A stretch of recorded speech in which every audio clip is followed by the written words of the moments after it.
저는 20년 직장 생활을 하면서 항상 사람들을 많이 만나서 말을 많이 하는 일을 했어요. 그러면서 피해갈 수 없는 상황이 종종 접하는 누군가와의 꼰대 대화예요. 듣고 있으면 괴롭기도 하고, 그러면서 반면에 나도 누군가와는 꼰대 대화를 하고 있지 않나라는 두려움도 항상 있습니다. 그래서 오늘은 꼰대 대화를 어떻게 대처하면 좋을지, 혹은 어떻게 탈출하면 좋을지에 대해서 이야기를 해보고, 그러면서 나는 꼰대처럼 말하지 않으려면 어떻게 하면 좋을지에 대해서 이야기해 보려고 합니다.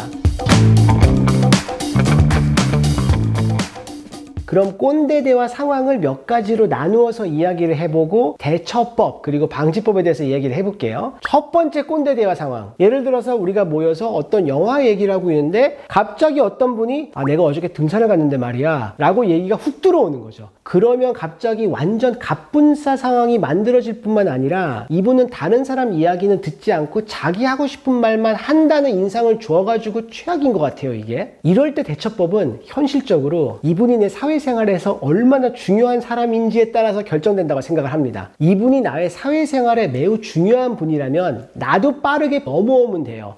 듣는 게 내 연봉에 포함되어 있다 라고 생각하면 마음이 좀 편해질 겁니다. 반면에 그 정도로 내 사회생활에 중요한 사람이 아니라면은, 그리고 우리가 이전 주제에 대해서 아직 대화를 다 하지 못한 상황이라면 이전 주제로 돌아가서 라고 말을 하면서 다시 주제를 원래 주제로 돌리는 게 맞다라고 생각을 해요. 근데 그 역할을 굳이 내가 할 것인가, 그 자리에 있는 다른 사람이 할 때까지 기다릴 것인가, 이건 뭐 각자의 판단에 맡기겠습니다. 이런 꼰대 대화 상황이 남들 하는 얘기보다는 내가 하고 싶은 얘기를 자꾸 하고 싶어서 그렇거든요. 이게 저처럼 말 많은 사람들의 특징이기도 해요. 그래서 이럴 때 내가 마음에 드는 이성과 소개팅을 하고 있다라고 생각하면 도움이 되는 것 같아요. 그러한 소개팅 자리에서는 내 얘기를 많이 하는 것보다 상대방 얘기를 더 많이 들으려고 하잖아요. 나는 흥미가 좀 없거나 할 말이 많이 없는 주제가 나온다고 해도 잘 들어주고 잘 반응해 주는 게 참 중요하다는 생각이 듭니다. 두 번째 꼰대 상황은 이거는 이거다 라고 단정적으로 말하는 상황이에요. 나는 맞고 너는 틀리다 라고 말하는 거죠. 당연히 자기의 의견과 주장을 얘기하면서 논리적으로 다른 시각을 반박하는 대화는 너무나 즐거운 대화예요. 저와 조승현 작가가 MMM을 재밌게 하는 이유가 그런 이유라고 생각을 합니다. 근데 꼰대 대화가 되는 상황은 신경질적으로 나만 맞다라고 단정 지어버리는 경우인 거죠. 이걸 좋아할 사람은 남녀노소 아무도 없다라고 생각합니다. 이런 상황에서도 크게 두 가지 대처법을 생각해 볼 수 있는 것 같아요. 첫 번째는 그냥 대응 안 하는 거예요. 내 의견을 이야기해봤자 소통이 될 가능성이 거의 없기 때문에 자이건 타이건 사회생활에서 이런 경우에 놓였을 때는 예 하고 넘어갈 거라고 생각을 합니다. 반면에 두 번째로 이건 정말 아니다 라는 상황에서는 내가 논리적으로 반박을 할 수도 있겠죠. 특히나 내가 좀 잘하는 주제라 그러면 내가 할 말도 많겠죠. 근데 내가 아무리 이성적으로 접근을 해도 상대방은 감정적으로 나올 수 있기 때문에 나이도 어린 게 어디서 이런 감정적 반응을 감당할 수 있다라고 판단이 되었을 때만 이 대처법을 사용하시는 게 맞다고 봐요. 그리고 내가 이런 상황을 방지하려면, 특히 내가 나이나 직급이 좀 높다면 균형 잡힌 시각으로 이야기하는 게 항상 중요한 것 같고, 그럴 때 그냥 문장 앞에 내 생각에는 를 강조해서 이야기하면서 내 생각에는 이건 이런 것 같고 내 생각에는 이게 더 좋은 것 같다 라고 이야기하면 좋지 않을까라고 생각을 합니다. 그래서 저도 저희 딸과 이야기를 할 때 저도 제 의견이 강한 편이라서 아빠 생각에는 을 문장마다 많이 이야기하려고 노력하는 편입니다. 그래서 딸이 10대에 진입했는데 아직까지는 둘이 안 싸우고 사이좋게 잘 지내는 이유 중에 하나가 아닐까라는 생각도 들어요.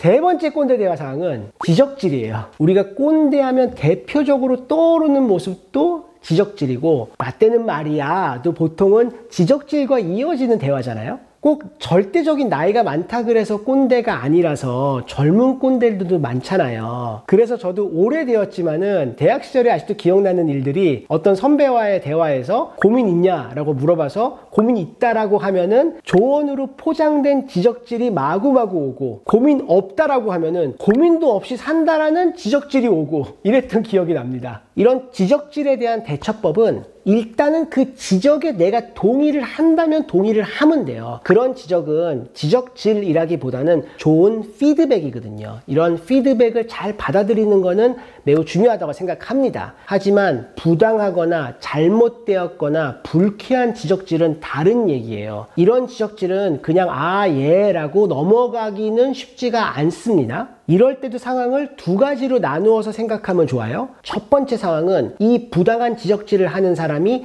회사에서 나를 평가하는 사람인 경우에요. 이 상황은 내가 어떻게 생각하건 내 커리어에 영향을 미치고 또 많은 스트레스를 가져옵니다. 현실적으로 내가 어떻게 생각하는지는 큰 변수가 안 되기 때문에 억울한 감정은 어쩔 수 없으니까 덮고 행동으로 보여줘야 돼요.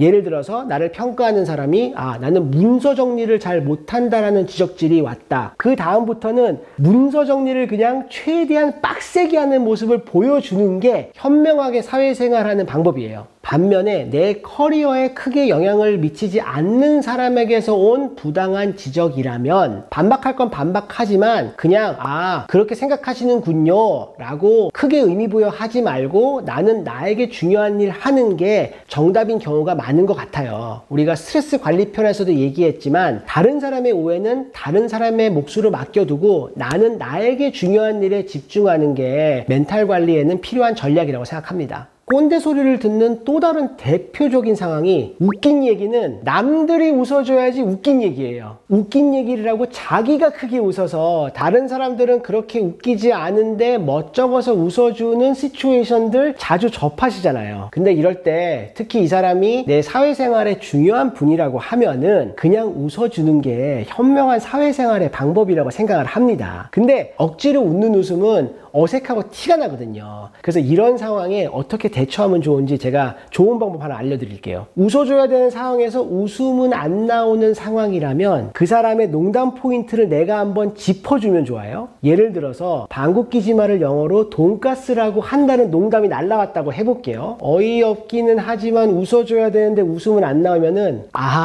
방귀 뀌지 마라서 돈가스라고요? 라고 그 농담 포인트를 내가 한번 짚어주는 거예요. 그러면 자연스럽게 그 어색한 상황을 잘 넘길 수 있습니다. 그리고 내가 이런 대화하는 것을 방지하기 위해서는 내가 어떤 농담을 했는데 다른 사람들이 멋쩍어서 웃어주는 분위기를 감지했다 라고 하면 일단 그 농담은 망했다라는 결론을 내고 내 유머 코드의 점검과 업데이트가 필요하기 때문에 당분간은 자숙의 시간을 가져야 된다고 생각합니다. 마지막 꼰대 대화 상황은 어떤 분이 이야기를 하는데 A 이야기를 했다가 B 이야기로 빠졌다가 C 이야기로 빠졌다가 중구난방 이야기가 계속 길어지는 시츄에이션이에요. 제가 최근에 아주 오랜만에 어떤 분을 만났는데 앉자마자 기본적인 근황 토크도 없이 이 이야기 저 이야기 여러 이야기가 막 나오는데 무슨 이야기 하는지도 모르겠고 아주 괴로웠던 기억이 있습니다. 이렇게 말하는 분이 나이나 직급이 높다면은 사람들이 그냥 듣고 있는 경우가 많고 딱 꼰대 소리 듣기 좋은 시츄에이션이죠. 이럴 때 대처법은 상황을 두 가지로 나누어서 보면 좋은 것 같아요. 첫 번째 상황은 내가 이분과 꼭 해야 될 얘기가 있는 상황이에요. 예를 들어서 내 상사인데 내가 어떤 프로젝트의 방향에 대해서 꼭 이야기를 해야 돼. 근데 이분이 여러 얘기를 중구난방으로 하고 있는 상황이라면 끼어들 틈을 보고 있다가 틈이 나면 바로 들어가서 내가 해야 될 이야기를 할 수 있게 대화를 가져와야 됩니다. 단 중간에 끼어들 때 말을 자르는 게 아니라 중간에 틈이 났을 때 잘 기분 나쁘지 않게 끼어드는 게 그게 기술이겠죠.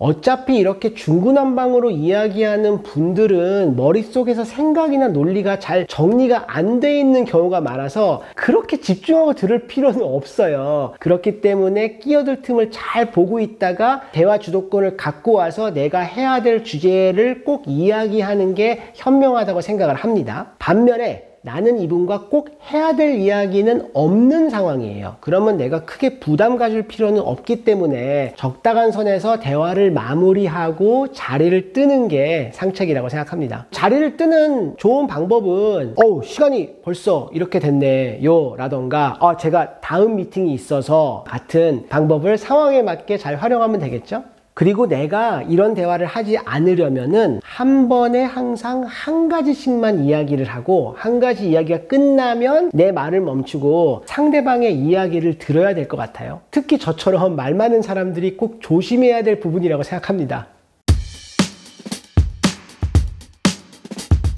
제가 저보다 나이가 많은 지인분들 중에서 아 정말 멋지다라는 생각이 드는 분들의 공통점을 최근에 찾아냈어요. 우리가 대화를 하다가 제3자 이야기가 나오잖아요. 근데 이분들은 제3자 얘기가 나왔을 때 그 3자의 좋은 점에 대해서 많이 이야기를 하시더라고요. 왜 어떤 분들은 이야기하다가 제3자 얘기가 나오면 또 그 제3자 지적질을 하는 경우가 있어요. 이게 뭐 본인의 인사이트를 보여주는 거라고 생각할 수도 있겠지만은 열등감을 보여준다고 느껴질 때도 있거든요. 그래서 어떤 게 멋있는 모습인지는 뭐 설명할 필요가 없다라고 생각해요. 그래서 대화하는 상대방이건 대화 중에 나온 제3자건 그 사람의 장점과 좋은 점을 많이 이야기하는 게 이런 꼰대 대화를 방지할 수 있는 가장 좋은 방법이지 않을까라는 생각이 듭니다.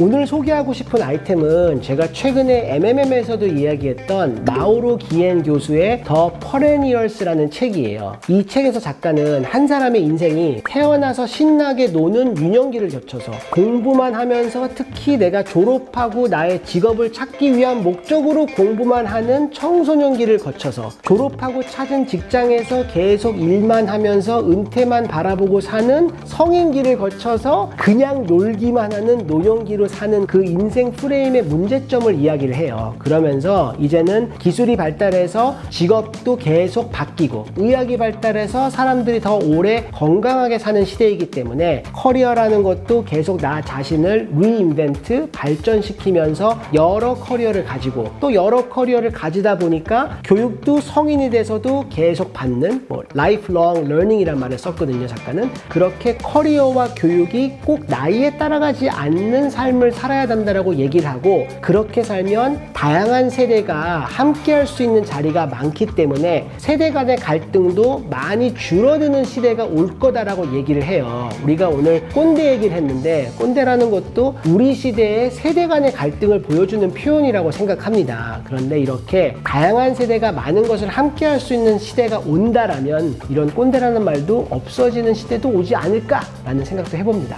여러분들이 경험하신 최악의 꼰대 대화 상황 답글로 남겨주시면 재밌을 것 같고 남겨주신 상황에 저도 대처법 한번 생각해 볼게요. 그럼 여기까지 보셨으면 구독, 좋아요 아시죠?